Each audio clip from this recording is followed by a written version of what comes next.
लोगों ने धनुष तोड़ने वाले के विरोध में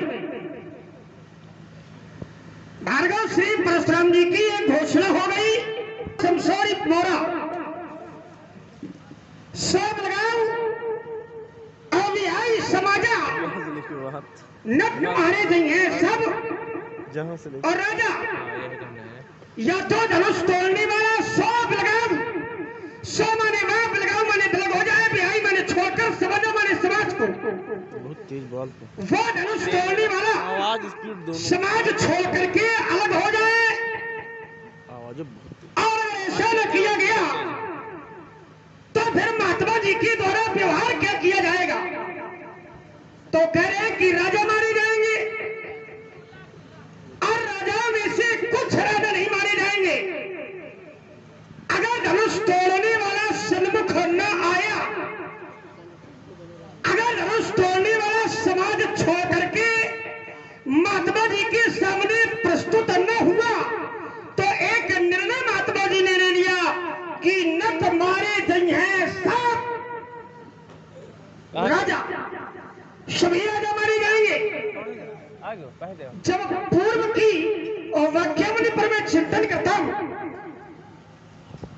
तो महात्मा जी के द्वारा कई निर्णय लिए गए मिथिला समाज के अंतर्गत। जिस समय राजा जनक के सामने महात्मा जी की प्रस्तुति हुई तो राजा जनक से भी महात्मा जी ने कहा, अति बोले वचन कठोरा कौ जल जनक धनुष के तोड़ा, वेग दिखाव मूल हत्याजू उल्टा मही जा लगी तू राजू। या तो धनुष तोड़ने वाले को दिखाया जाए और या तो धनुष तोड़ने वाले को बताया जाए, और अगर दोनों स्थितियों में कार्य नहीं हो रहा है तो फिर महात्मा जी के द्वारा एक नियम लागू किया गया, एक निर्णय लिया गया समाज के मध्य में कि उल्टा मई जा लगी तू राजू। जहां तक राजा जनक का राज्य है वहां तक की पृथ्वी को महात्मा जी पलट देंगे। विचार में ये करने लगा, महात्मा जी की दृष्टि में धनुष तोड़ने वाले ने शत्रुता का कार्य किया है तो महात्मा जी का निर्णय धनुष तोड़ने वाले के लिए होना चाहिए था। अगर धनुष तोड़ने वाले के लिए निर्णय न हो तो जो मुख्य लक्ष्य है वो राजा जनक का है, जो प्र है वो राजा जनक का है, तो राजा जनक के प्रति कोई निर्णय होना चाहिए था। समाज में बैठे हुए लोग ये धनुष तोड़ने वाले के समर्थन में है तो निर्णय इन लोगों के लिए होना चाहिए था, लेकिन न तो धनुष तोड़ने वाले के लिए कोई निर्णय महात्मा जी ने लिया, न ही राजा जनक के लिए महात्मा जी ने कोई निर्णय लिया। और निर्णय लिया तो किसके लिए? बोले उल्टा मही। महात्मा जी ने जो निर्णय लिया है और वो पृथ्वी के लिए लिया है। विचार में ये करने लगा, अपराधी या शत्रु के लिए कोई दंड निर्धारित किया जाए या तो हमारी नीति कहती है, लेकिन जिसका कोई अपराध नहीं है,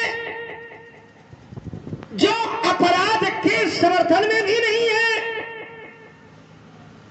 अपराध से जुड़ा भी नहीं है, उस व्यक्ति के लिए अगर समाज का कोई व्यक्ति निर्णय ले रहा है तो ये नीति का खंडन है, ये धर्म का खंडन है, ये न्याय नहीं, ये अन्याय की धरती है।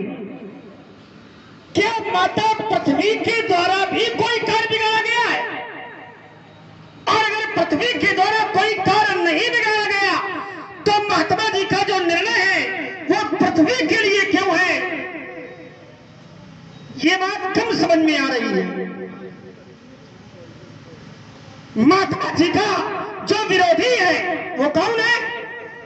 महात्मा जी का जो शत्रु है वो है धनुष तोड़ने वाला। और जब भी महात्माओं के विरोध में कोई व्यक्ति जाता है तो समाज की क्रियाएं बदल जाया करती है। जब भी किसी अत्याचारी ने, जब भी किसी विरोधी ने मुनियों के प्रति कोई ऐसा व्यवहार प्रस्तुत किया, ब्राह्मणों के प्रति ऐसा व्यवहार प्रस्तुत किया, तब समाज की क्रियाएं बदल गई। तो धनुष तोड़ने वाले ने भी अगर मुनियों के विरोध में, ऐसे महापुरुषों के विरोध में, ब्राह्मणों के विरोध में अगर कोई कार्य किया है तो फिर धनुष तोड़ने वाले के कार्य से भी समाज की स्थितियां बदल जानी चाहिए। लेकिन क्या समाज की क्रियाएं बदली? नहीं, बहुत अच्छा। क्या मुनियों की क्रियाएं बदली? अच्छा है। क्या महात्माओं की क्रियाएं बदली? क्या ब्राह्मणों की क्रियाएं बदली? तो हमने तो ये जाना है कि जिस समय धनुष तोड़ने वाले के कर्म को सभी महात्माओं और मुनियों ने, ब्राह्मणों ने देखा तो क्रियाएं नहीं बदली, और बल्कि सभी लोग धनुष तोड़ने वाले के कृत्य को देख करके प्रसन्न हो रहे हैं, सुख प्राप्त कर रहे हैं। और मैंने तो यह जाना है कि जब मुनियों का कोई विरोध करता है तो मुनि प्रसन्न नहीं होते, ब्रह्मा प्रसन्न नहीं होते। करे उपद्रव, जब विरोध कोई करता है मुनियों के लिए तो करे उपद्रव तो मुनि दुख पावे, मुनियों को दुख मिलता है। लेकिन यहाँ सभी मुनि, सभी ब्राह्मण, सभी द्विज ये सब सुख प्राप्त कर रहे हैं। तो फिर धनुष तोड़ने वाले के प्रति जो व्यवहार देख करके महात्मा जी ने शत्रुता की धरती बनाई है, इसका आधार क्या है? बस दो बिंदु लेकर के ही चलते और महात्मा जी से निर्णय लेते। ऐसा महात्मा जी के द्वारा नियम क्यों लगाया गया? ऐसी बात महात्मा जी ने मिथिला समाज के अंतर्गत क्यों प्रस्तुत की? महात्मा जी बड़ा आयुष्मान। और सब समाचार ठीक है? समाचार बहुत खराब है। अरे राम राम, समाचार बहुत खराब है। जीवन में कहीं से भी तनिक मात्र भी कुशलता नहीं है, तनिक मात्र भी शांति नहीं है। सभी समाचार महात्मा जी के समय गड़बड़ लग रहे हैं, ठीक नहीं है। कारण कोई ना कोई कारण होगा।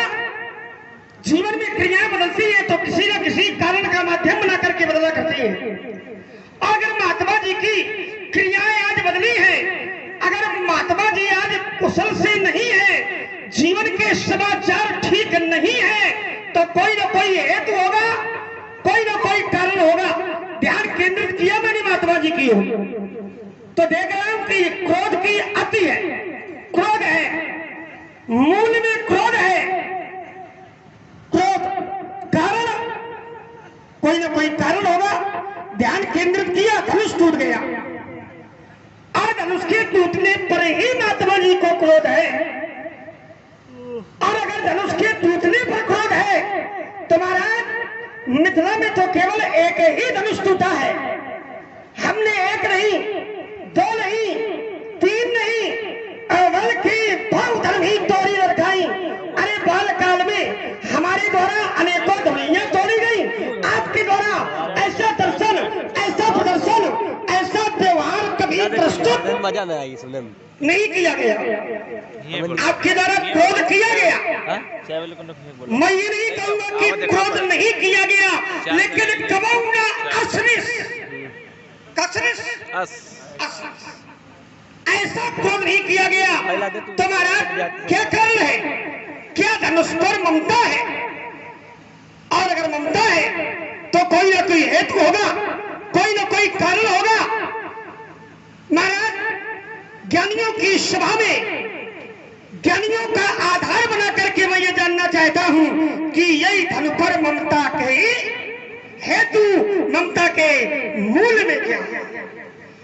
ज्ञानी राजा की समाज में उत्तंडता और विद्वत्ता की आग उगलने वाले राजकुमार अपने शब्द विन्यास, वाक्य शैली और परमार्जित भाषा के माध्यम से एक तपस्वी की तपस्या पर एक तपाक से तलाक सा तमाचा चढ़ने का जो तुमने दुस्साहस किया है ये तुम्हारे भावी जीवन के लिए कितना हानिकारक सिद्ध होगा इसकी तुमने अतीत में कल्पना तक नहीं की होगी। सुमित्रा नंदन राजकुमार, जहां से तुमने आरंभ किया था वहीं से हम प्रारंभ करते हैं। कुमार लक्ष्मण ने कहा कि धनुष टूटा है, राजा जनक ने तुड़वाया है और आप धरती पलटने का निर्णय कर रहे हैं, ये बात समझ में आती नहीं है। वैसे जो तुम्हारी समझ में न आवे उसके समझाने का ठेका परशुराम के पास नहीं है। हम तुम्हारे पाप का दिया राशन नहीं खाते कि हम तुम्हें सब समझावे, और न तुम्हारे पिता ने आज तक हमें एक थैला दक्षिणा दी कि हमारे बेटे को तुम समझा दे। लेकिन चलिए, समस्या लेकर के आए हो, क्षण मात्र में हम समाधान किए देते। राजा जनक ने हमें बताया था कि ये हमारी जो बेटी है जिसके पाणी ग्रहण संस्कार के लिए हमने आयोजन किया है, ये पुत्री हमारी धरती से पैदा हुई है। तो हमने एक निर्णय किया कि जिस पुत्री ने धरती से जन्म लिया है उस पुत्री के पाणी ग्रहण संस्कार के लिए राजा जनक को एक ऋषि के, एक मुनि की अस्थियों का, उनके प्राणों का बलिदान देना पड़ा। ये दधीच की हड्डियों से निर्मित धनुष और इसमें सन्निहित महात्मा दधीच के प्राण और इन प्राणों का उत्सर्ग आज हुआ कब, जब इस धरती के गर्भ से जन्म लेने वाली पुत्री का पाणी ग्रहण संस्कार हुआ तब। तो हमने निर्णय किया कि जिस पुत्री ने धरती से जन्म लिया उसके पाणी ग्रहण के लिए एक ऋषि को अपने प्राणों की आहुति देनी पड़ी। भविष्य में फिर कभी राजा जनक की धरती से अगर किसी पुत्री ने जन्म लिया तो फिर किसी ऋषि को अपने प्राणों की आहुति देनी पड़ेगी।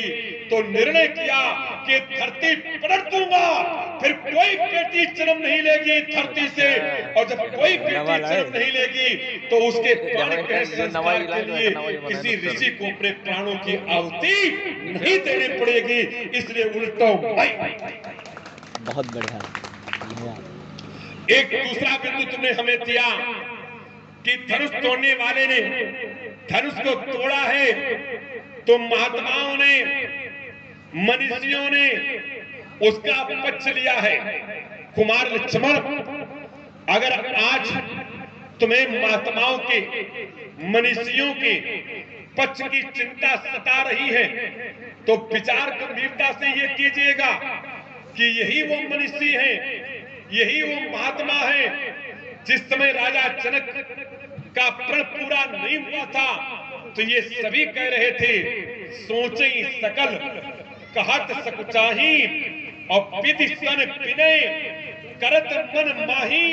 विधाता से सब प्रार्थना कर रहे थे, सब सोच रहे थे, सब परमात्मा से निवेदन कर रहे थे क्या कि हर विध वेग जनक चढ़ताई और मति हमारी इस देश भाई। हे मेरे विधाता, हे मेरे परमात्मा, हे मेरे ईश्वर, तू राजा जनक की चढ़ता का हरण कर ले।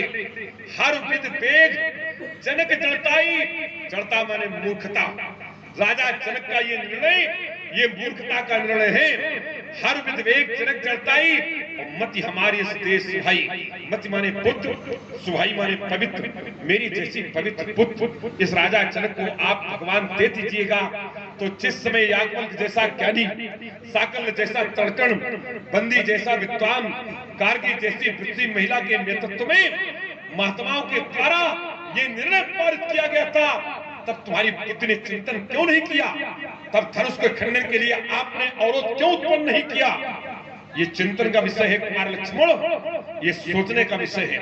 एक तृतीय बिंदु, बहुत कम शब्दों में उत्तर कर रहा हूं सारगर्भित लक्ष्मण, वह यह कि ये धनुष टूटा, इसके पहले लक्ष्मण ने दुनिया तोड़ी और हमने कभी क्रोध नहीं किया, कभी दर्शन नहीं दिए।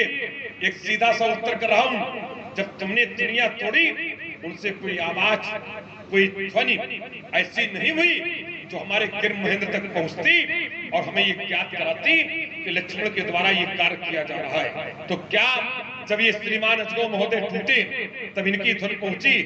जी हाँ, जब ये टूटे तो भरे भुवन ध्वनि घोर कठोरा, इनसे इतनी कठोर धुन हुई कि सारे भुवन में व्याप्त हो गई। और भुवन के ही एक स्थल विशेष पर हमारा किरण महेंद्र स्थित है, वहां ये धुन पहुंची। प्रमाण तेई अवसर सुनी।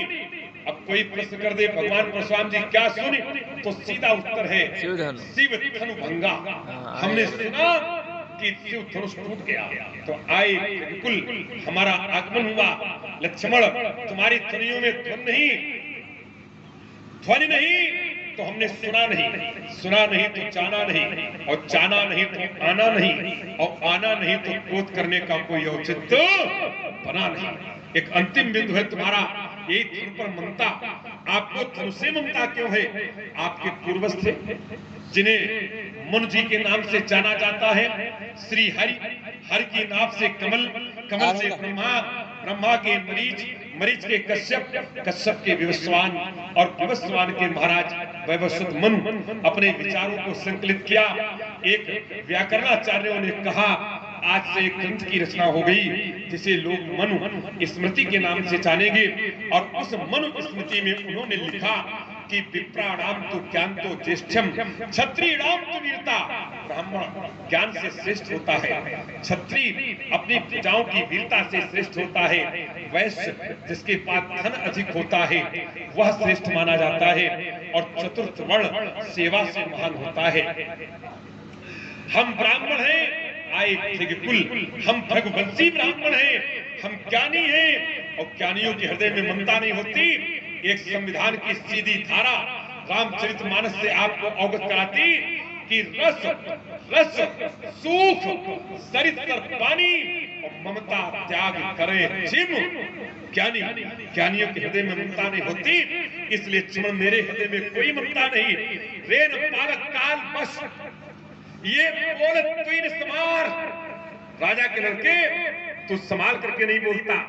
धनवी संत प्रार्थन, कहा भगवान शंकर का धनुष, और कहा तुम्हारी दुनिया जिन्होंने लोकार्थ परोपकारार्थ एक पग आगे नहीं बढ़ाया, ये विदित सकल संसार।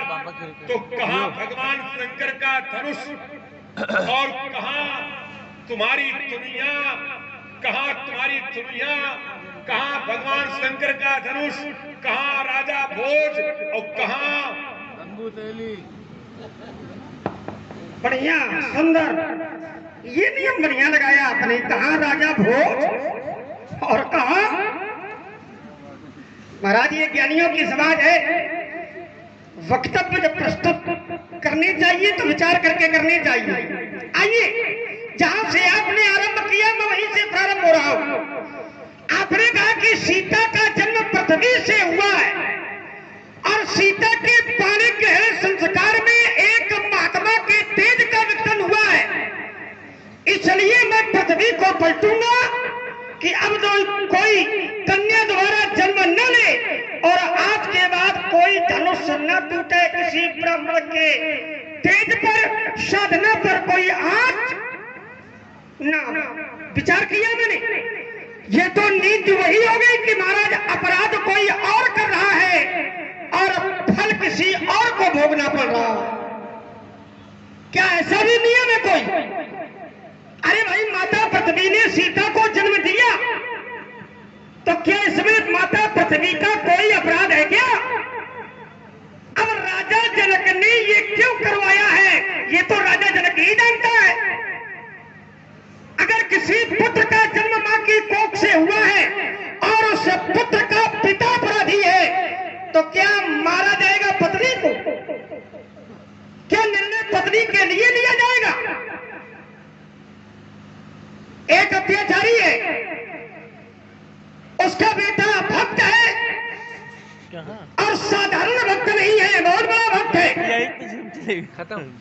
और उसकी माँ ने उस भक्त बेटे को अपने कोख से जन्म दिया, लेकिन पिता अपराध करता है तो निर्णय पिता के लिए लागू होना चाहिए। और ये नियम जब भगवान ने देखा तो भगवान ने भी न तो पुत्र के लिए कोई निर्णय लिया और न ही उसके माँ के लिए कोई निर्णय लिया, निर्णय केवल अपराधी पिता के लिए लिया। सब लोग जानते होंगे हिरण्यकश्यप और हिरण्यकश्यप का पुत्र भक्त प्रहलाद और उसकी माँ ने जन्म दिया, पुत्र भक्त है लेकिन पिता अपराधी है। तो जो निर्णय लिया गया वो किसके लिए? तो परमात्मा ने निर्णय केवल पिता के लिए लिया। अगर माता पृथ्वी ने जन्म दिया है तो माता पृथ्वी का क्या दोष है, ये बात चिंतन में आनी चाहिए। भाई नियम हमारा जो है वो मानस ग्रंथ से ही जुड़ करके है और मानस ग्रंथ का नियम कहता है कि महाराज कर्म प्रधान और विश्व करी रखा और जो जस करिए सो तस फल, ये नियम है।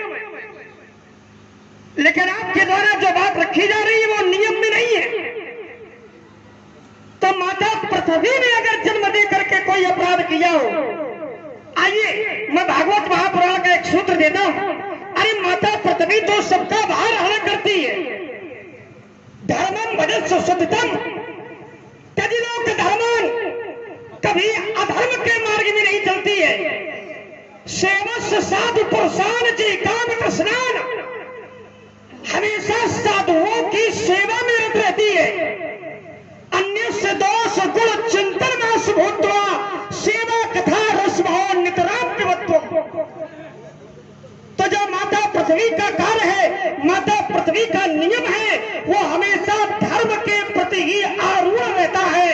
तो ऐसी धर्मवान, ऐसी श्रद्धावान, सबका भार हरण करने वाली माता पृथ्वी के लिए आपने जो नियम लिया है, महाराज नियम लगाया है, ये हमारी दृष्टि में उचित नहीं है बल्कि पहली बात। आइए एक बात समाज के मध्य में और आपके द्वारा रखी गई। आपने कहा कि राजा जनक का विरोध भी हुआ है। लोग कह रहे थे हर विध बैग जनक जलताई और मत हमारा असदे सुहाई। महाराज अगर वास्तविकता में लोग धनुष का खंडन नहीं करवाना चाहते थे, अगर वास्तव में ज्ञानियों के लिए धनुष का टूटना अपराध था, तो फिर धनुष टूटने के बाद भी लोगों को धनुष तोड़ने वाले का विरोध करना। लेकिन आपके अलावा संसार का दूसरा कोई ऐसा महापुरुष, ऐसा कोई ज्ञानी हमें नहीं दिखाई पड़ा जिसने ये कहा हो कि धनुष तोड़ करके राजा जनक ने अपराध करवाया है और धनुष तोड़ने वाले ने अपराध किया है। हेलो, अंतर कई चिंतन है और चिंतन में कोई ये कह रहा है कि बरसारो जानकी जोगू विवाह कर दिया जाए, धनुष न तोड़ाया जाए। कोई कह रहा है कि का शंकर धनुचाई कठोरा और का श्यामल मृदुगाम किशोरा, किसी का ये चिंतन है। कोई कह रहा है कि धनुष इन्हीं के द्वारा टूटेगा। तो ये मिथिला वासियों के अपने अपने स्वतः निज के चिंतन है। और वास्तव में अगर अपराध राजा ने किया है, धनुष तोड़ने वाले ने धनुष तोड़ करके कोई कार्य गलत किया है, तो फिर ज्ञानियों का विरोध आना चाहिए था, फिर ज्ञानियों के द्वारा समर्थन प्रस्तुत नहीं करना चाहिए था। एक बात आपने और रखी। तीसरी बात आपने कहा कि ज्ञानियों के जीवन में ममता का कोई अंश नहीं होता। रस रस सूख सरित सरपानी और ममता त्याग करे जिमी ज्ञानी। आइए एक अदानी के द्वारा ही मैं अपनी बात को रख रहा हूं। आप कहते हैं ज्ञानियों के जीवन में ममता नहीं होती है, और मैं कहता हूं कि ज्ञानियों के जीवन में भी ममता होती है। कैसे? एक बहुत बड़े ज्ञानी है जिनके लिए प्रमाण पत्र मिलता है ज्ञानी गुण गिरी बहु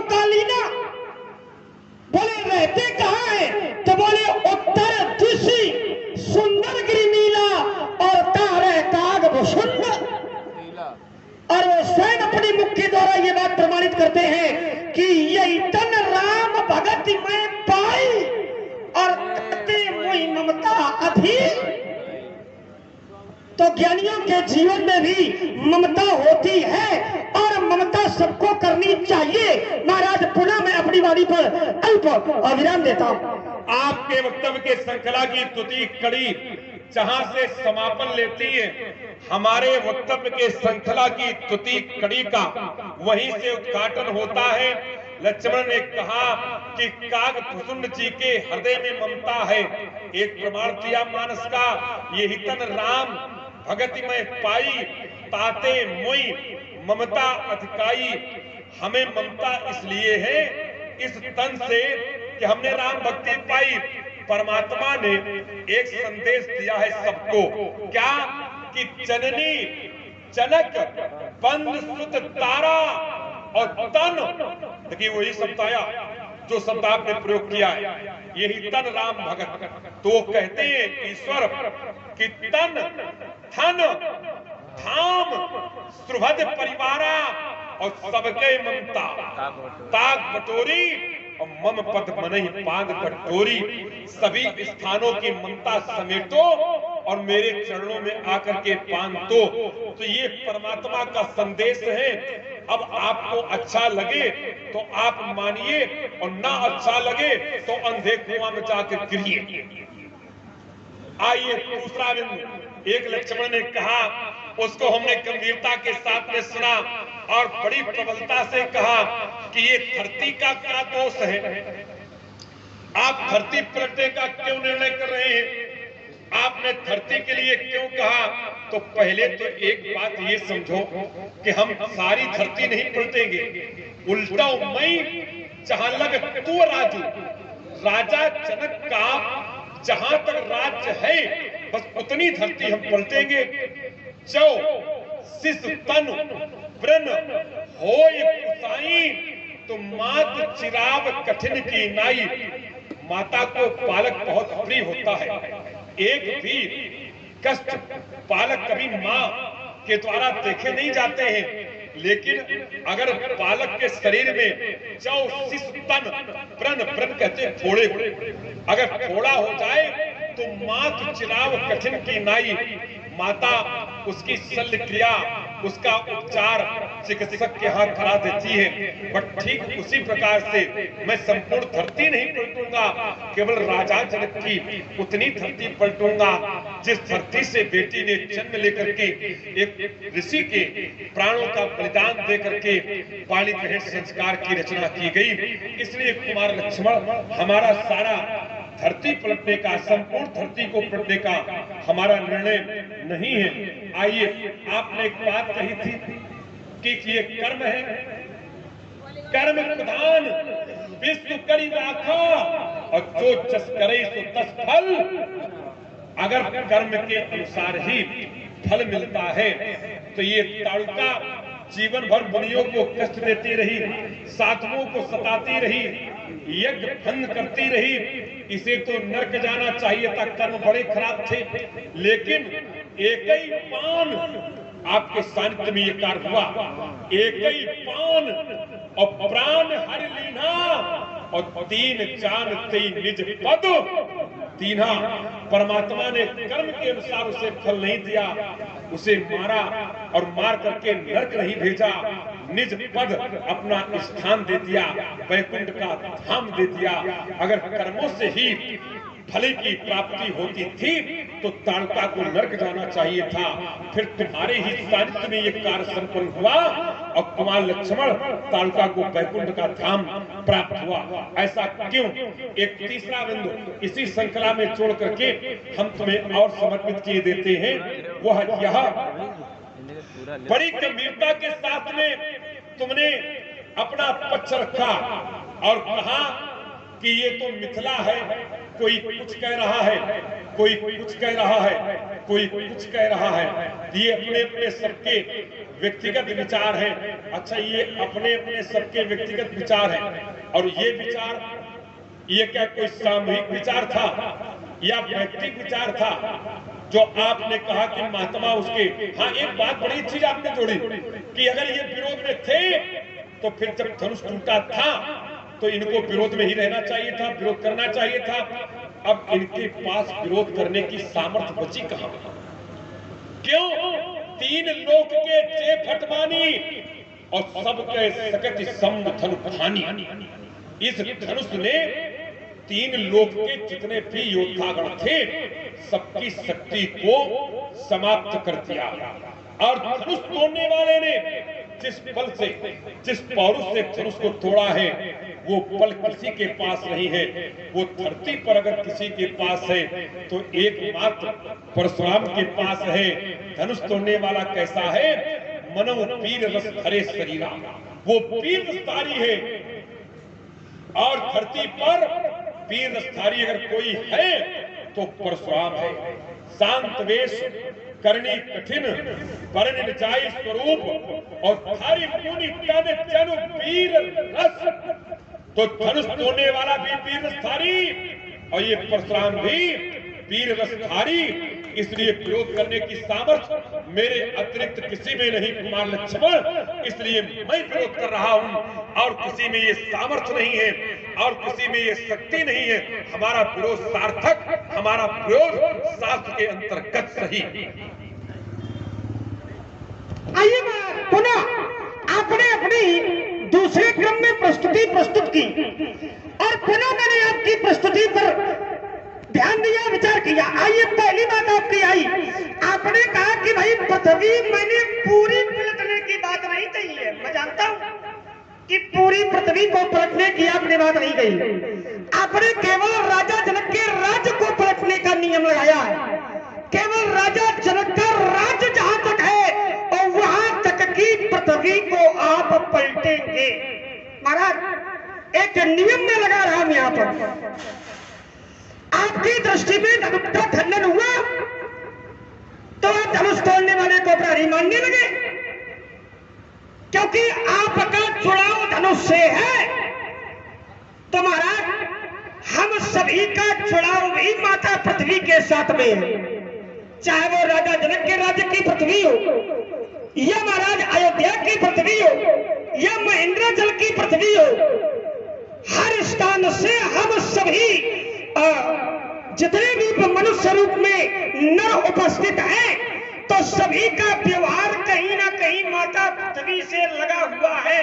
चाहे वो कृषक हो, चाहे वो पृथ्वी में रहने वाले जीव हो, क्योंकि माता पृथ्वी का एक ऋण है हम सभी पर। और ऋण क्या है? तो माता पृथ्वी हर समय पर देश काल स्थिति को ध्यान रखते हुए सभी लोगों के भार को सहन करती है। ये माता पृथ्वी का ऋण हम सभी लोगों पर। और अगर आप पृथ्वी को पलटेंगे तो महाराज ये नीत नहीं है, हम सभी को कष्ट होगा। क्यों? अच्छा ये नियम भी नहीं है। क्यों नहीं है? क्योंकि मैंने यह जाना है कि जब जब आप जैसे महापुरुष इस धराधाम में आते हैं तो पृथ्वी का भार हरण करने के लिए ही आते हैं। जब जब आप इस पृथ्वी पर आते हैं तो महाराज पृथ्वी का भार हरण करने के लिए ही आते हैं। और अगर आपके द्वारा ही ऐसा निर्णय लगाया जाएगा माता पृथ्वी के लिए तो फिर महाराज आज धर्म का खंडन हो जाएगा, आज नीति का खंडन हो जाएगा। क्योंकि हमने जाना है कि आप जैसे महापुरुष परमार्थ के लिए धरा में आते हैं। भगत भूमि घोषुर सुरभ, उसमें भक्तों का भी मान है, पृथ्वी का भी मान है, ब्राह्मणों का भी मान है, साधुओं का भी मान है। और इन सबकी रक्षा का दायित्व तो केवल आप जैसे महापुरुषों पर है। और आप जैसे महापुरुषों पर अगर ऐसा कोई नियम लगाया जाएगा तो ये उचित नहीं होगा, ये अनुचित होगा। पहली बात। आइए दूसरी बात आपने रखी, आपने कहा कि किसी का सामर्थ्य ही नहीं है कि धनुष तोड़ने वाले का विरोध कर सके। अच्छा क्यों नहीं है भाई? अरे न सामने विरोध करे तो महाराज परोक्ष में भी विरोध कर सकता है, नहीं आ करे तो कहीं ना कहीं से तो विरोध होना चाहिए। अब जैसे एक अत्याचारी अत्याचार करता है और उससे सब लोग भयभीत रहते हैं, और जब वो अत्याचार करता है तो देवन महाराज देवताओं की स्थिति रावण आवत सुनत सकोहा और देवन तके मेर गिरी। जो मुनि है जब वो अत्याचार करता है तो सामान्य विरोध नहीं कर रहे, लेकिन परोक्ष में मुनियों के द्वारा भी उस बात का खंडन किया जा रहा है, उस बात से दुख प्रकट किया जा रहा है। और यहाँ पर बड़े बड़े महात्मा हैं, अरे याज्ञवल्क्य जैसे महात्मा है, सत्यानंद जैसे महात्मा है, विश्वामित्र जैसे विज्ञानी है जो आपके बाबा हैं और हमारे गुरुदेव भगवान है, और ये सब धनुष तोड़ने वाले से अधिक बल रखने वाले हैं।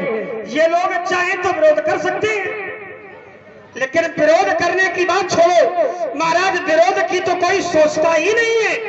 मिलकर के कर क्या रहे हैं? तो बोले करई आरती पुर नर नारी और देई निछावर वित्त विसारी। विरोध सब लोग भूल गए।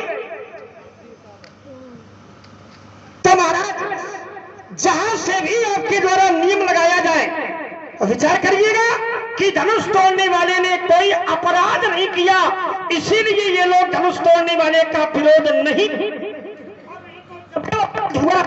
तब तक महाराज कहीं न कहीं विरोध की धरती बनी जरूर है। चाहे वो राजा दक्ष का अपराध हो महाराज, चाहे वो रावण का अपराध हो, चाहे वो ताड़का का अपराध हो, चाहे वो मारीच स्वभाव का अपराध हो, जब जब अपराध की धरती बनी है तो विरोध जरूर हुआ है।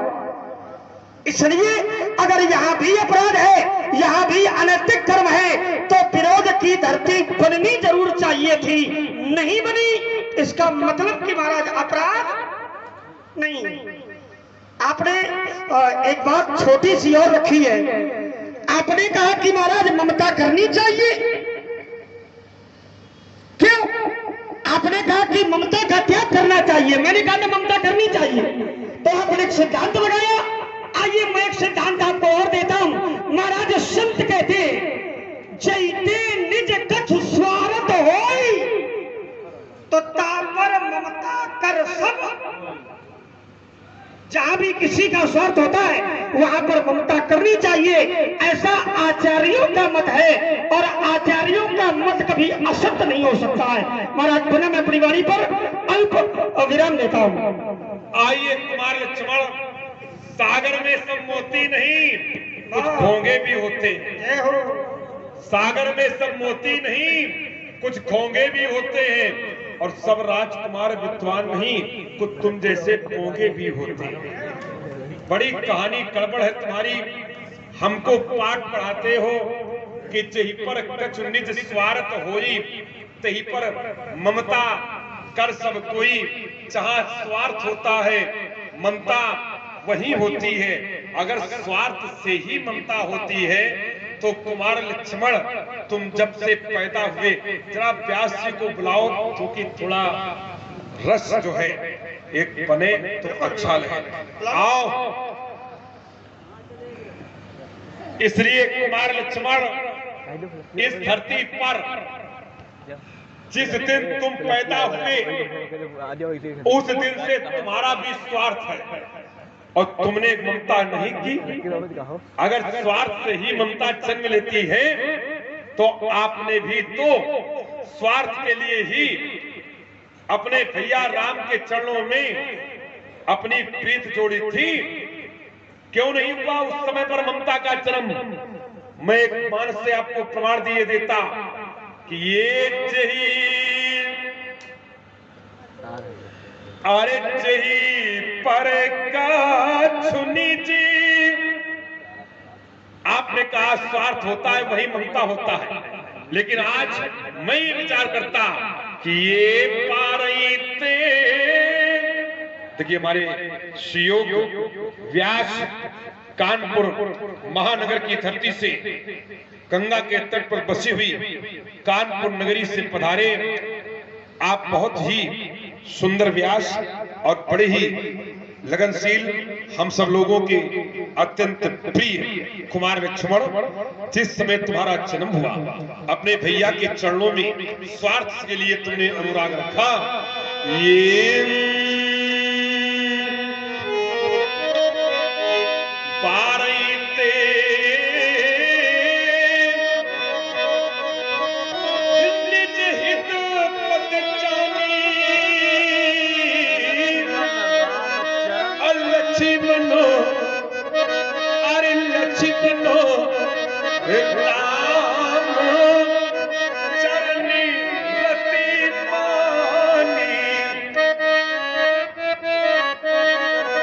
बचपन से ही तुमने अपने भैया के चरणों में अनुराग माना, प्रीत मानी, रच माना, और किस लिए माना?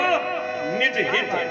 निज हित माने स्वार्थ, निज माने अपना और हित माने अर्थ। तुमने स्वार्थ के लिए माना और कहीं ममता नहीं। अगर स्वार्थ से ममता होती तो आप बताइए कि हमें यहाँ ममता है। आइए एक दूसरा बिंदु लक्ष्मण ने खड़ा किया, उसको भी हमने गंभीरता के साथ सुना। बोले धनुष तोड़ने वाला का विरोध विश्वामित्र को करना चाहिए था, विश्वामित्र ने नहीं किया। अब तुम विश्वामित्र के हाल न पूछो, वो तुम्हारा नमक खाते हैं और जो आदमी जिसका नमक खाता है वो उसी की बजाता है। रोटियों के लाले पड़े थे, 56 भोग खा रहे हैं, काहे का विरोध करेंगे? तुम्हारा क्या आवश्यकता पड़ी? जिस समय महामुनि विश्वामित्र जी चले थे अपने सिद्ध आश्रम से, तो स्थिति क्या थी व्यास जी? जरा देखिए, ये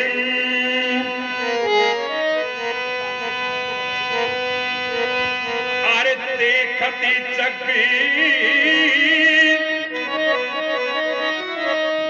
निशाचर थावई, अब करई उपद्रव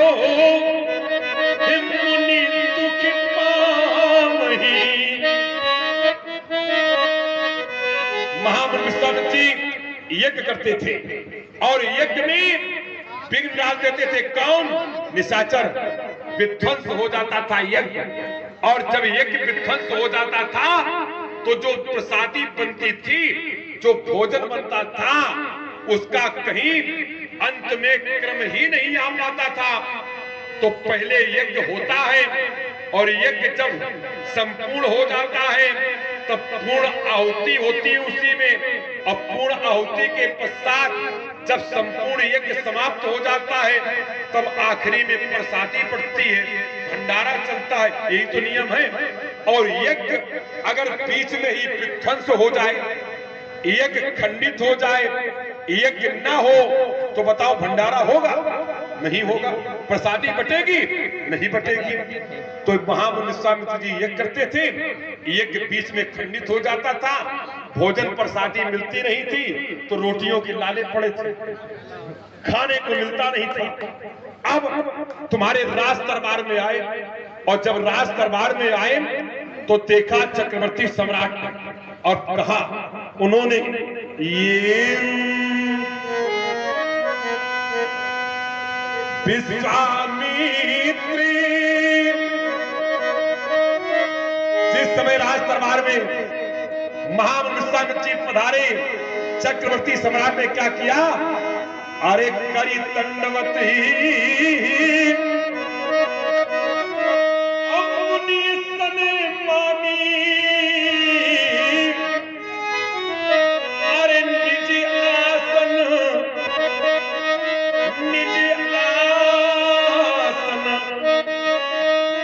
बैठा रे आनी। महामुनि विश्वामित्र चक्रवर्ती राजा सम्राट दशरथ के दरबार में पधारे, दंडाकार चक्रवर्ती ने प्रणाम किया। विश्वामित्र बिल्कुल प्रसन्न नहीं, ना अपने आसन पर लाकर के बिठा दिया। लक्ष्मण, तुम्हारी सौगंध, एक भी मुस्कान, प्रसन्नता की अभिव्यक्ति विश्वामित्र के आभा मंडल में, मुखमंडल में नहीं हुई। फिर चक्रवर्ती ने क्या किया? अरे चरण पखारी, एक बात लाए, पानी लाए और उसमें महामुनि विश्वामित्र के चरणों को रखा। ये चरण पखारी अकीन अति पूजा समय आज नहीं पूजा। चक्रवर्ती ने कहा कि आपके चरणों का हमने चरणों तक प्राप्त किया, हमारा जीवन धन्य हो गया।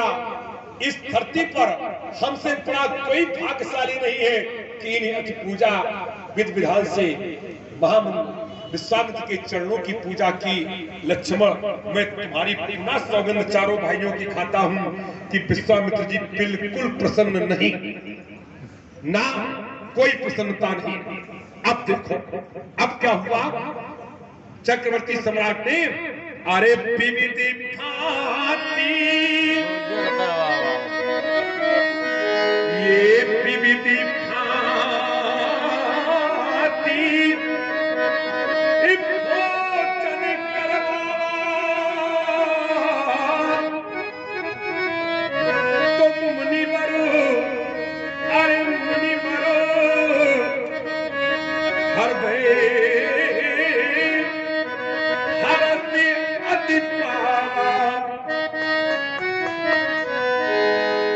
नाना प्रकार से 56 प्रकार के भोग जहां चक्रवर्ती सम्राट ने लगाए। अरे विश्वामित्र जी बोले मरे जात राम भूखन आस आत्मा तृप्त हो गया। क्या आनंद आ गया। रोटी के लाले पड़े तुम्हारे साथ चल रहे हैं, कोई तुम्हारा विरोध काहे करेगा।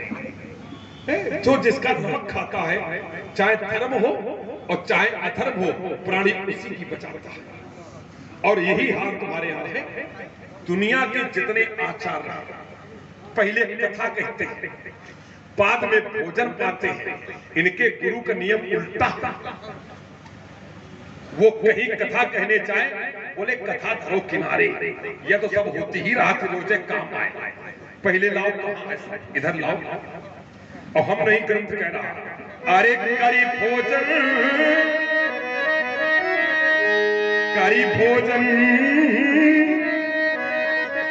अरे मुनिवर विज्ञानी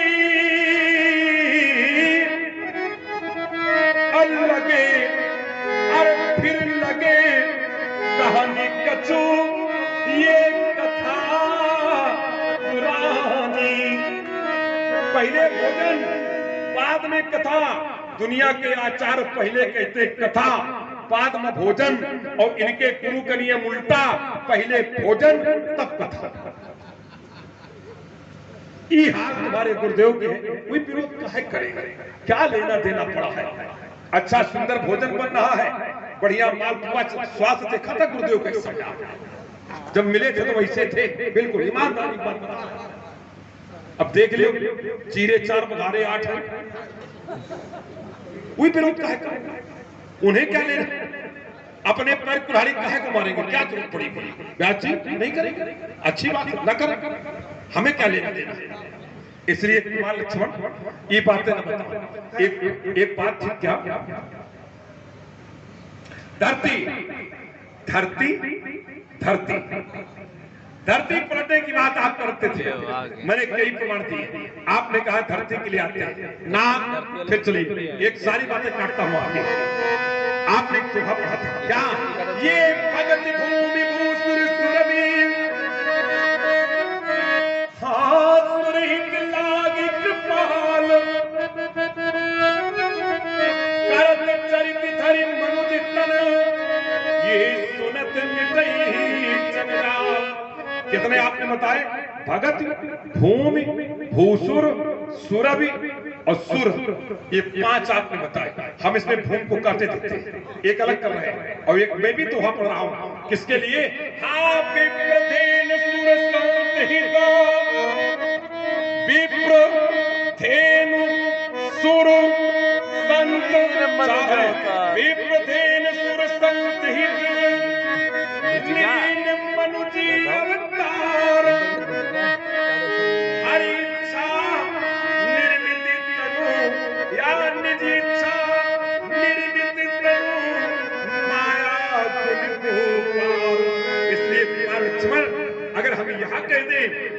विचार के लिए ही इतना समझ एक छोटी चुका सी है। बात और हमारी हल्की सी है, वो ये कि धरती को इस से भय मुक्त करने के लिए ये ठेका किसने लिया? भैया बैठ जाओ, आराम से बहुत पत्रों ये किसका था? आइए, ये शेष सहस्त्री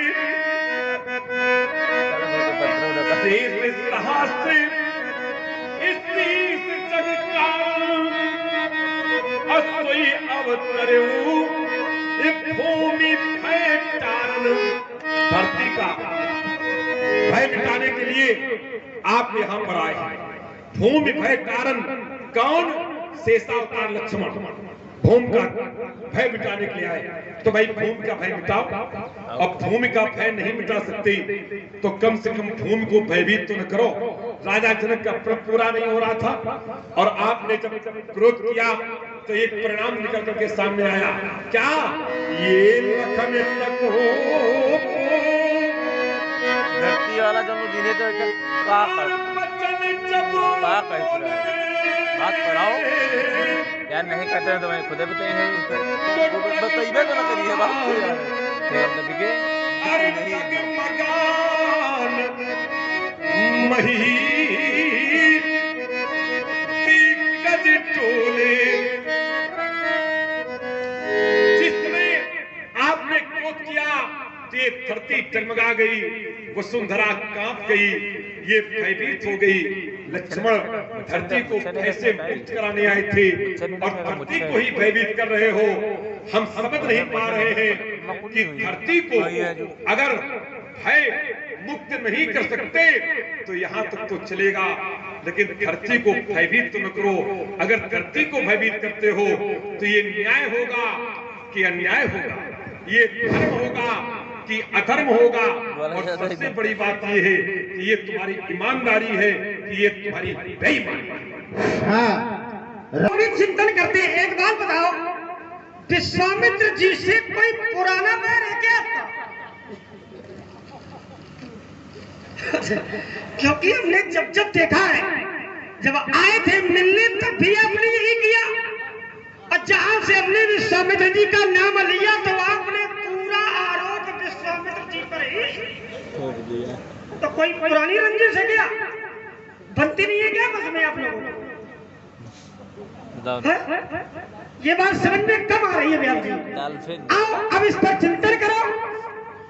अरे महाराज, आप कहते हैं कि वो तुम्हारा नमक खाते हैं, तुम्हारा दिया खाते हैं, तो तुम्हारा विरोध काहे करेंगे?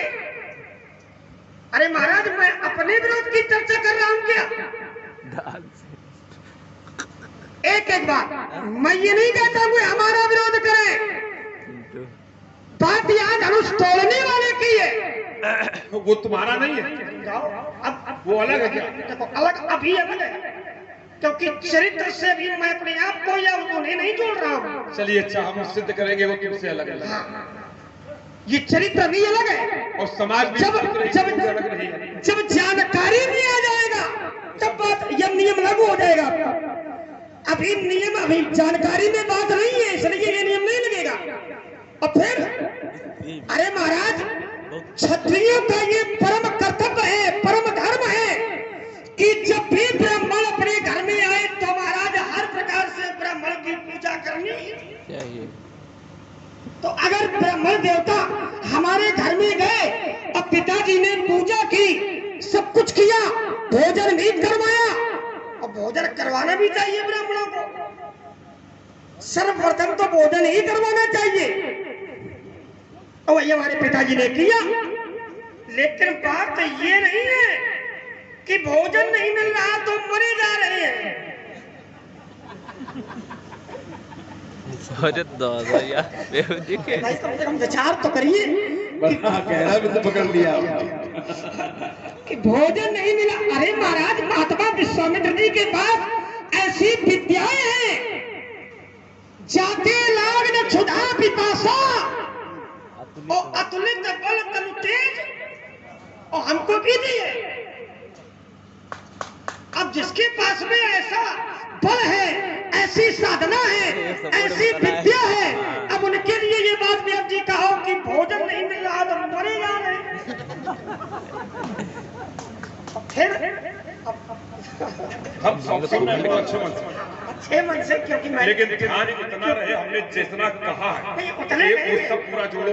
उतने कहेंगे। हमने कहा कि जब पूजा की गई तब प्रसन्न नहीं, हमने वो ठीक है भाई, बात जो नहीं मुख्य उद्देश्य जो आपका है वो भोजन में है। प्रसन्नता भोजन से ही क्यों है, हमें उसका भी उत्तर करेंगे भाई। मूल तत्व अगर केवल आप ये कहते कि भोजन से ही वो प्रसन्न हुए, ये आपने गलत कह दिया ना कि भोजन नहीं मिल रहा तो मरे जा रहे हैं। ये अच्छा नहीं लगा। आइए महाराज, दूसरी बात ये है, पहली बात मैंने बताई कि उनके बाद में विद्या है, भोजन की आवश्यकता नहीं है। लेकिन लोक रीत में अगर भोजन के माध्यम से कोई सम्मान कर रहा है तो भोजन भी ब्राह्मण करते हैं, ये लोक रीति है। अगर न मिले तो भी कोई आवश्यक नहीं है कि भोजन मिले ही, क्योंकि ऐसी विद्या है महाराज, मंत्र पढ़ा जाएगा और क्षुधा और पिपासा शांत हो जाएगी। हमें भी दिया है और उसका ये गुण है, तो ये ना कहो कि भोजन नहीं मिला तो मरे जा रहे हैं। आओ, इसी पर एक चिंतन और है। चिंतन ये है, देखिए ज्ञानियों की समाज है। अच्छा, राजा जो होता है देव जी, वो प्रजा का संरक्षण होता है, संरक्षक होता है। तो राजा प्रजा को भोजन देती है कि प्रजा राजा को भोजन देती है? समाज का जो संरक्षक होता है वो समाज के प्रति आश्रित रहता है या समाज राजा के प्रति आश्रित रहती है? तो महाराज, महात्मा विश्वामित्र जी हमारे पिता हैं और हर प्रकार से सामर्थ्यवान है, सब कुछ कर सकते हैं, क्योंकि ब्रह्मर्षि पद प्राप्त है। मंत्रों के माध्यम से वो सब कुछ कर सकते हैं, लेकिन हम उनके पुत्रवत हैं। और महाराज, पहला धर्म पिता का होता है कि अपने पुत्रों पर हर प्रकार से कृपा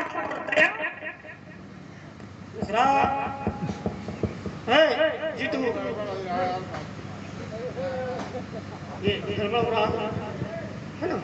तो महाराज, सर्वप्रथम मैं आपको बता दूं कि महात्मा विश्वामित्र जी हमारे संरक्षक हैं और संरक्षक भोजन देता है।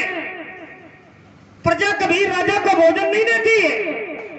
तो महाराज, ये हमारे गुरुदेव भगवान की कृपा है हम पर कि महात्मा गुरुदेव भगवान कहीं से भी अच्छा बनाते तो है नहीं, सब मंत्रों के माध्यम से ही भोजन आता है उनके पास में।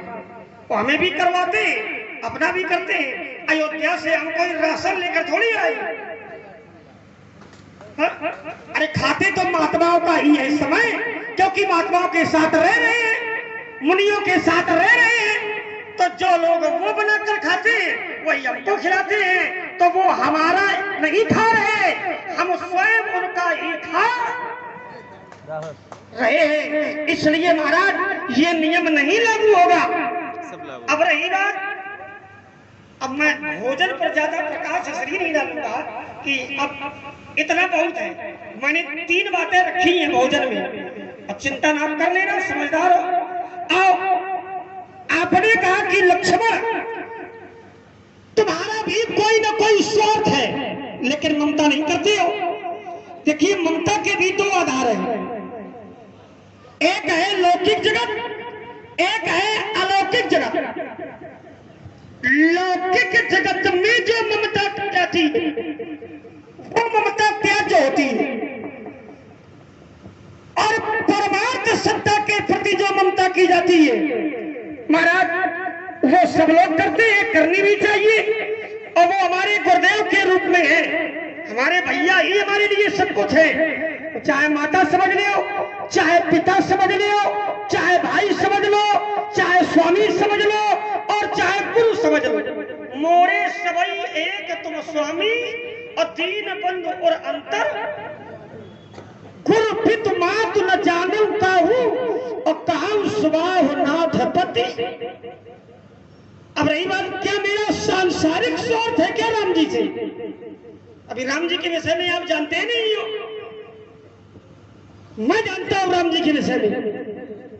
तो मेरा सांसारिक स्वार्थ नहीं है राम जी से, मेरा परमार्थ सत्ता से जुड़ा हुआ स्वार्थ है राम जी से। अब परमार्थ सत्ता का जो स्वार्थ होता है महाराज, वो आसक्ति प्रद नहीं होता है, वो भक्ति प्रद होता है।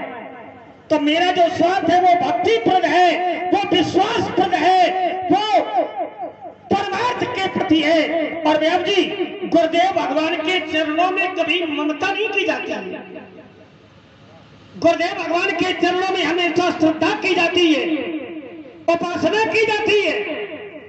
तो लक्ष्मण को वहां न जोड़ो, क्योंकि लक्ष्मण न तो निज स्वार्थ के लिए संसार में कोई कार्य करता है, लक्ष्मण का जीवन केवल अपने आराध्य के लिए है।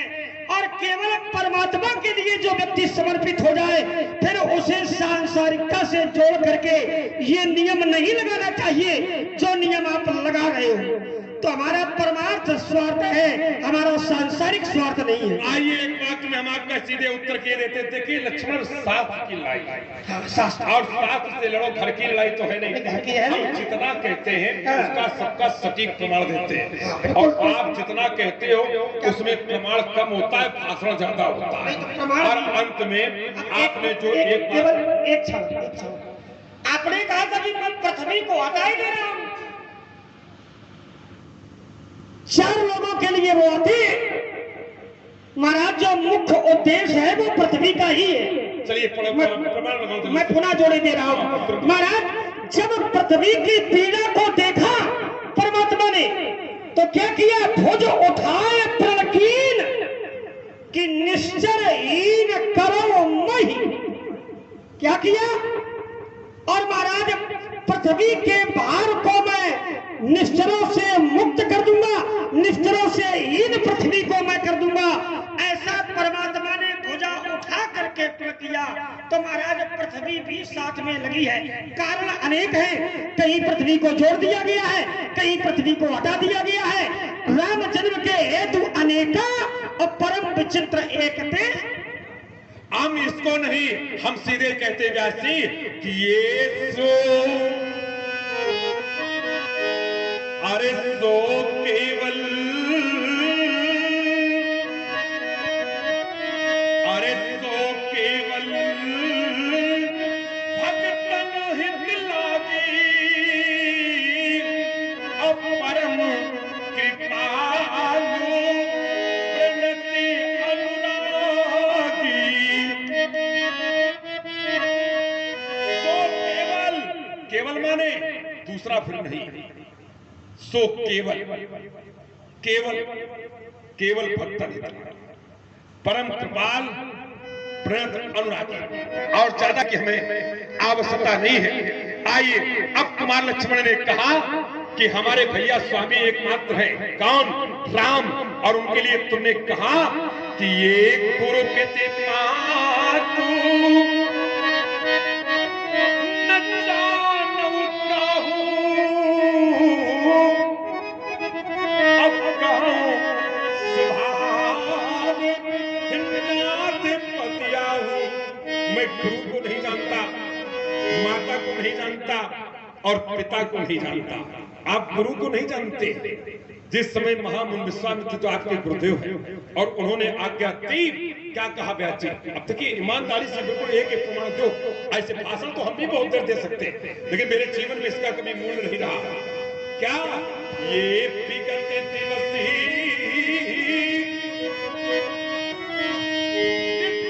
आय सुपाई,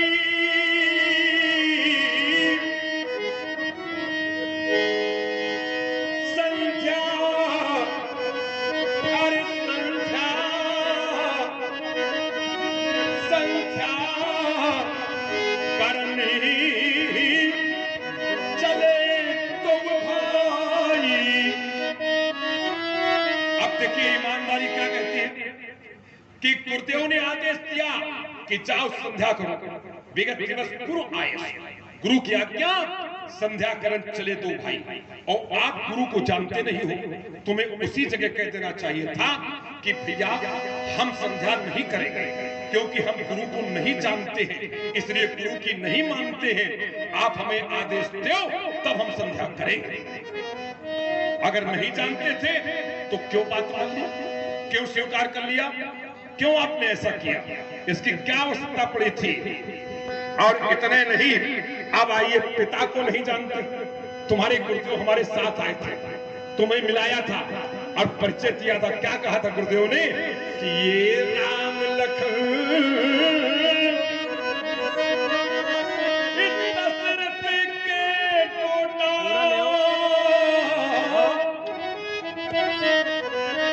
राम लखन दशरथ के। आपको उसी जगह विश्वामित्र की दाढ़ी पकड़ लेनी चाहिए थी और आपको कहना चाहिए था गुरुदेव हम दशरथ के नहीं हैं, क्योंकि मैं पिता को नहीं जानता हूं। मोरे एक समय तो स्वामी हम रामचंद्र के हैं। आप ये कह दीजिएगा कि ये रामचंद्र जी ये दशरथ के बेटे हैं और लक्ष्मण राम का बेटा है। तब आप शांति के ऊपर बैठे रहे और हमको आप पाठ पढ़ा रहे हो कि गुरुपुत्र मात्र जानों का हो, और ये सब घटनाक्रम तुम्हारे सामने घटित हो रहा है और हमारे सामने नहीं। जिस समय कहा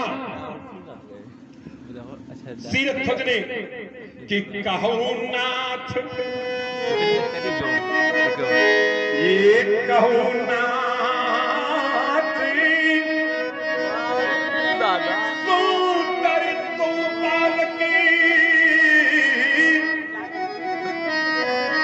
मुनि कुल तिलक किन्नप कुल बालक।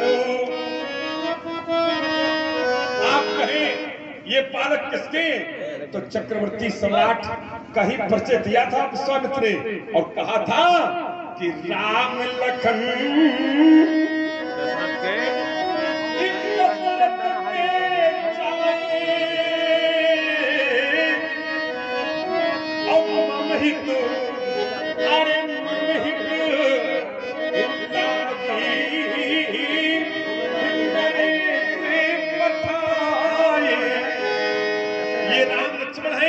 ये दशरथ के चाय माने पैदा किए हुए हैं।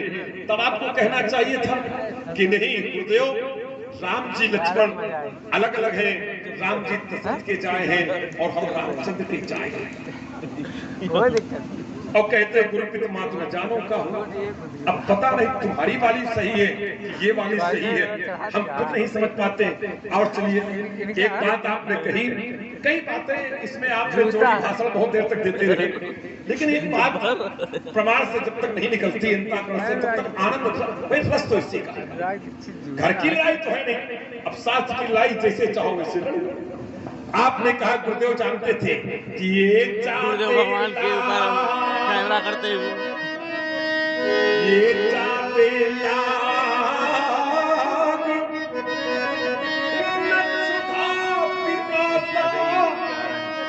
अतलित बल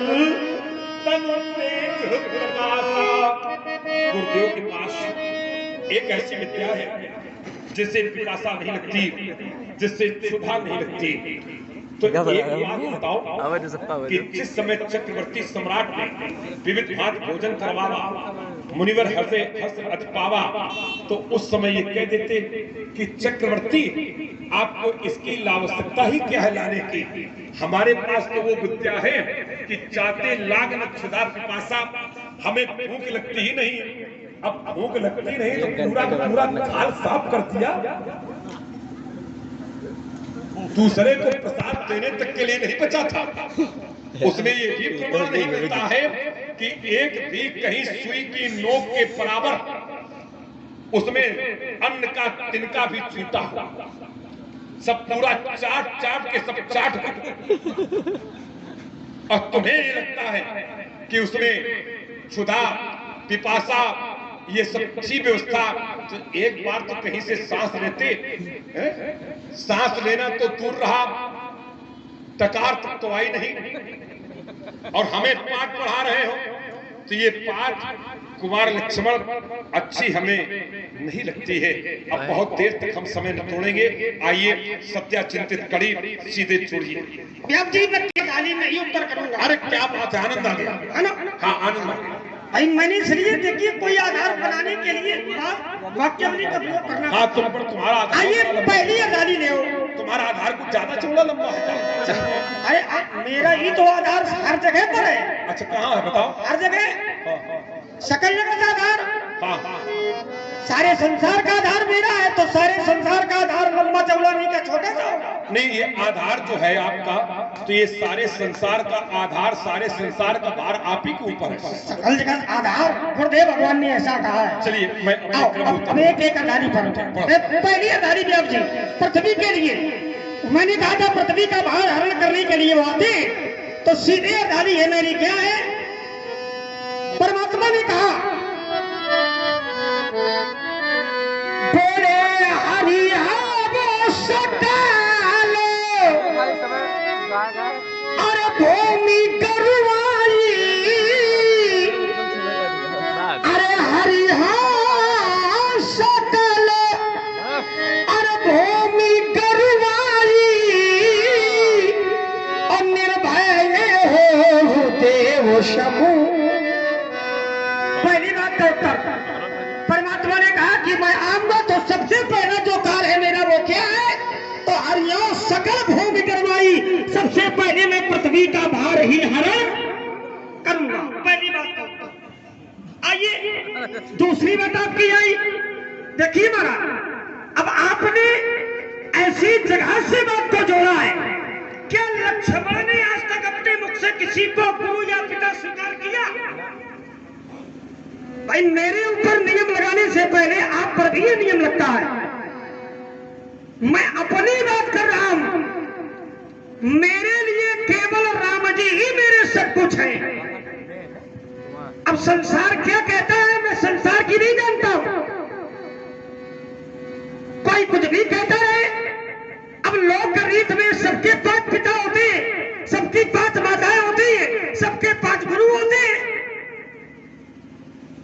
तो लोक रीत में ये मान होना है, लेकिन जहां मेरे अंतःकरण की बात है तो मैं केवल राम जी को ही अपना सब कुछ मानता हूं। अगर लक्ष्मण ने कहीं अपने मुख से किसी दूसरे को गुरु स्वीकार किया हो, स्वामी स्वीकार किया हो, तो आप बता सकते हैं मैं दोनों हाथ उठा करके आपकी बात को स्वीकार कर लूंगा। रही बात गुरुदेव भगवान आदेश देते हैं संध्या करने जाते हैं, तो मैं केवल अपने भैया के कार्य का ही अनुकरण करता हूं। भैया जैसा करते हैं वैसा करते हैं।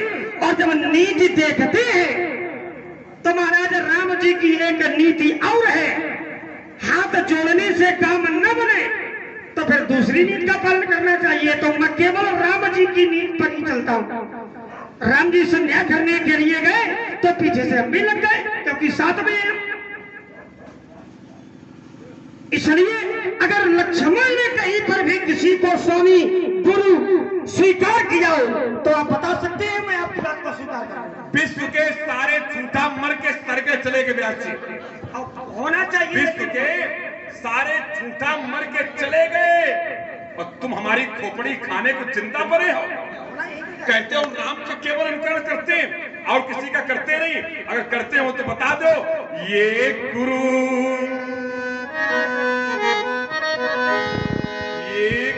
गृह, ये गुरु गृह बन के रघुराई और अलप सब विद्या आई। भैया राम गुरुदेव के यहाँ पढ़ने के लिए गए, तुम काहे न गए?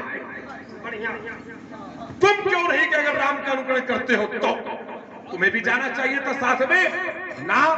तुमने गुरुदेव से विद्या नहीं ली। क्या करते थे तुम खेल खेलते थे। सायंकाल होता था, जब कुटिया में वापसी होती थी तो तुम भैया से पूछते थे कि भैया आज कौन सा पाठ पढ़ाया गया है, आप हमें बताओ। तो भैया वेद पुराण, ये वेद पुराण इसको नहीं मन लाई,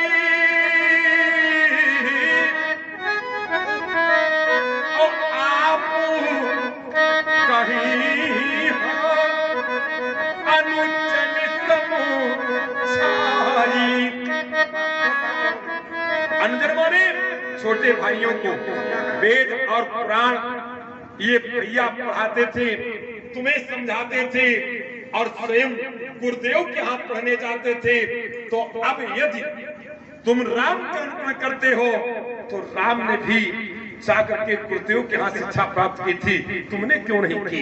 आइए दूसरा बिंदु एक और इसी में जोड़े, तुम राम का अनुकरण करते हो, तुम्हें लाज नहीं आती कहने में? ये राम आए थे मेरे सामने और राम ने क्या कहा था व्यास जी कि ये नाति संबुधन नाति संबुधन ये पंचनिहारा हमें स्वामी कहकर के संबोधित किया था। आत्मा को संतोष नहीं मिला राम की, तो यहां तक कहा कि आयसु का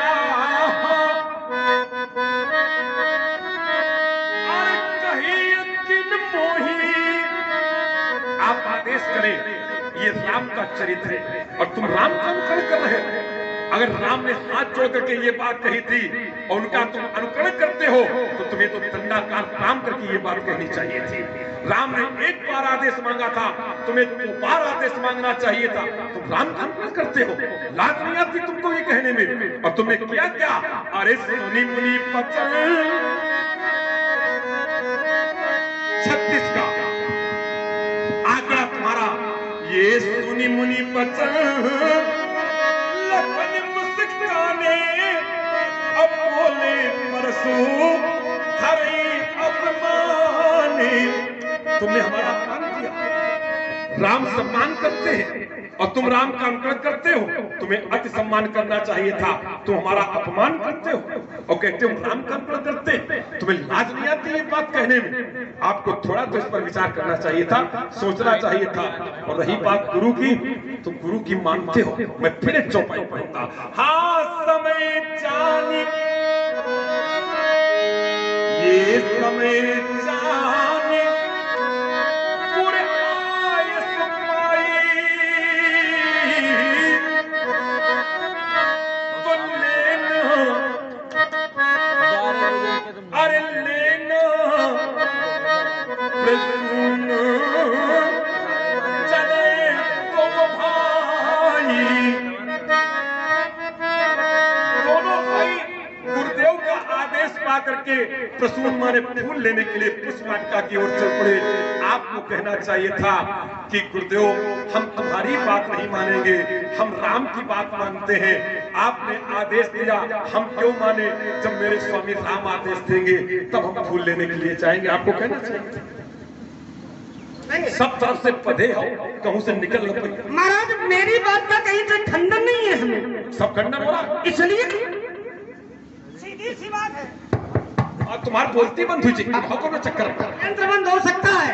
तुम्हारा ये यंत्र मंत्र, अरे यंत्र तो किसी का भी कुंठित हो सकता है। अभी ये मारा हुआ है, तो थोड़ी देर बाद मारा हो जाएगा। तुम भविष्य हो क्या? अरे तात्पर्य ये है कि यंत्र है, पता नहीं किस समय खराब हो जाए। अब ये हमारा खराब होता है, आपका खराब हो जाए थोड़ी देर बाद, तो ये तो सबके ऊपर नियम लागू होता है। आइए, मैं गुरुदेव भगवान के यहाँ शिक्षा विद्या पढ़ने नहीं जाता हूँ, आपने ये बात रखी। अरे तो इसमें खंडन क्या है? गुरुदेव भगवान से श्री राम जी विद्या अध्ययन करते हैं और राम जी मेरे गुरु हैं, तो मैं राम जी से विद्या अध्ययन करता हूँ। खंडन ये है कि तुम राम का अनुकरण करते। अनुकरण की बात करो, सभी उत्तर में कर रहा हूँ, बहुत कम समय में उत्तर करूंगा।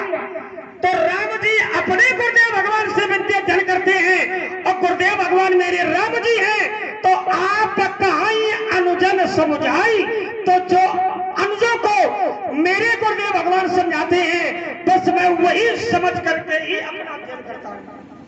आइए, अच्छा अब अगर मान भी लिया जाए थोड़ी देर के लिए कि गुरुगृह पढ़न गए रघुराई और अल्पकाल विद्या सवाई, अनुकरण नहीं करते हो। अच्छा अगर लक्ष्मण का नाम नहीं लिखा गया व्यास जी, तो क्या लक्ष्मण अध्ययन करने के लिए राम जी के साथ नहीं गया?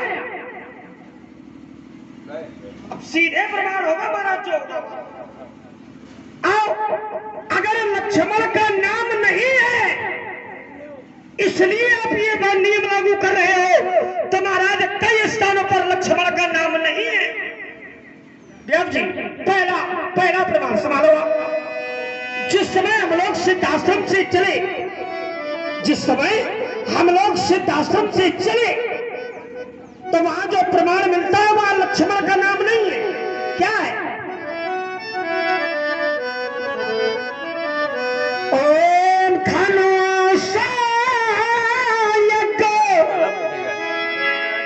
सुनी रघुकुल नाथा, अरे हरसी चले मुनि बर के। लक्ष्मण का नाम तो नहीं है, तो क्या लक्ष्मण नहीं चला वहां से? एक प्रमाण और ने उसी में जो होगा प्रमाणे से होगा। देव जी जिस समय रंग अवन में आए तो क्या हुआ? बोले पुनि मुनि वृंद समेत तो कृपाला। कृपाला माने राम जी। बोले पुनि मुनि वृंद और समेत कृपाला, और देखन चले धनुष मथा। यहां भी लक्ष्मण का नाम नहीं है, तो क्या लक्ष्मण साथ में नहीं है?